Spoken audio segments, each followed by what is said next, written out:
سے واقف کیونکہ میں ان کا شاگرد ہوں. البتہ میں ناخلف شاگرد ہوں, شاگرد رشید نہیں ہوں,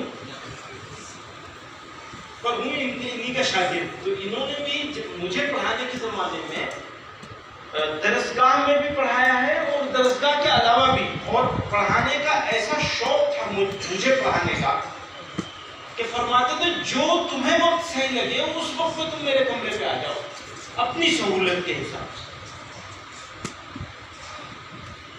میں نے قدر نہیں کی اس کی, جس طرح مجھے حاصل کرنا چاہیے تھا نہیں حاصل کیا میں نے, یہ میری کمزوری تھی.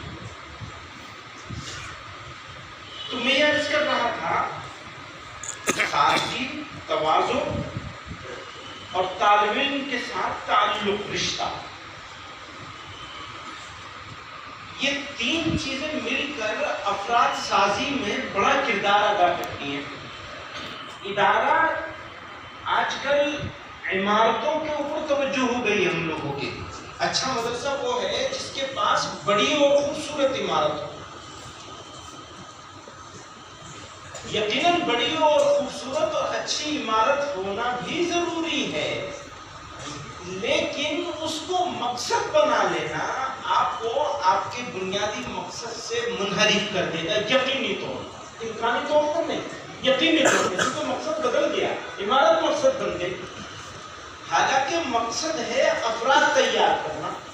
اچھا فوکس تھا, جیسی جتنی باتیں میں نے سنی ہیں میں ان کو آپ کے سامنے دوسرے انداز سے رکھ رہا ہوں. ان کا فوکس تھا بھائی ہم صرف حفظ مکتب چلائیں گے. لوگوں نے ضد کر کے اس کو حفظ میں تبدیل نہیں کروایا بلکہ ایک شعبے کا اضافہ کیا.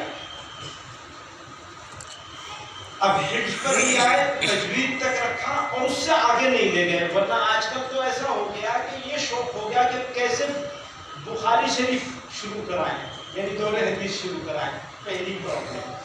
دوسری اس سے بھی زیادہ بڑی پریشانی کھڑی ہو گئی ہے, وہ یہ کہ دور حدیث ہو رہا ہو یا نہ ہو رہا ہو, طلباء کی تعداد بھی ہو یا نہ ہو, معیاری بھی ہو یا نہ ہو, وہ قائم کر دیں گے, کیا کہتے ہیں اسے, دارالفتہ قائم کر دیں گے.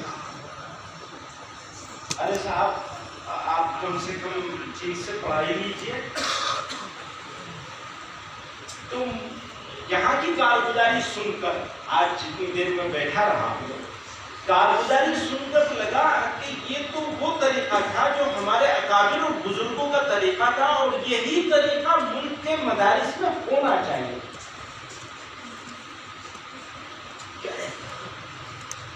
ویسے تو ایک میرا شوق جو ہے وہ یہ ہے کہ زیادہ سے زیادہ لوگوں تک پہنچا جائے, زیادہ سے زیادہ کام کیا جائے. لیکن یہاں بیٹھ کر تو مجھے لگا آج کہ مجھے تصحیح کرنی چاہیے کہ زیادہ ہو یا نہ ہو, لیکن جو ہو وہ ٹھیک سے ہو, جو ہو وہ ٹھیک سے ہو. آج اگر ہم یہ دیکھتے ہیں وقت نہیں ہے اور ابھی ان کا نظام کے حساب سے بہت سارا کام باقی ہے اور لمبی بات کی کوئی ضرورت بھی نہیں ہے, لیکن ہم یہ دیکھتے ہیں کہ ملت کے جتنے شعبے ہیں, جتنی ضرورتیں ہیں ملی طور پر, ایک امت کو کامیاب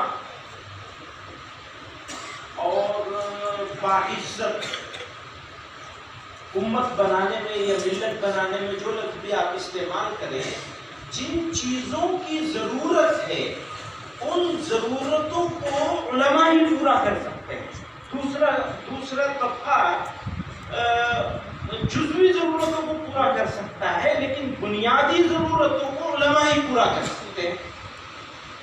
تو ارباب مدارس کو, ذمہ داروں کو, کام کرنے والوں کو, علماء کو ایسے رجال, ایسے افراد تیار کرنے پر فوکس کرنا چاہیے جو ان ضرورتوں کو پورا کرنے کے اوپر نظر رکھیں کہ جن لوگوں کو ہم اپنے ہاں پڑھا رہے ہیں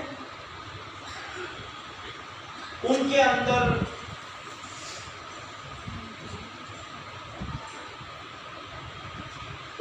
ہم خدمت کا جذبہ پیدا کر پا رہے ہیں یا نہیں.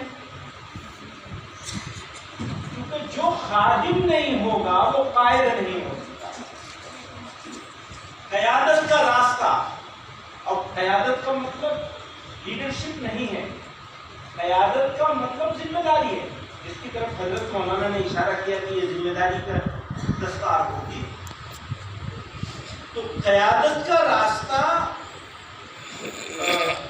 شخصیات سے نہیں ہوتا، قیادت کا راستہ خدمت کے راستے سے قیادت ملتی ہے یا ذمہ داری ملتی ہے.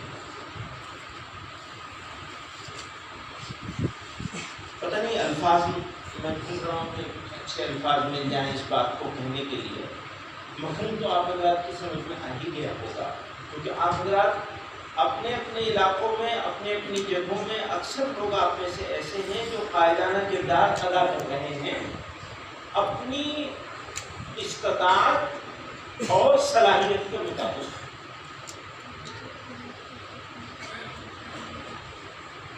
لیکن ایک فکر کی ضرورت ہے، سوچنے کی ضرورت ہے ہمیں، آپ کو سب کو،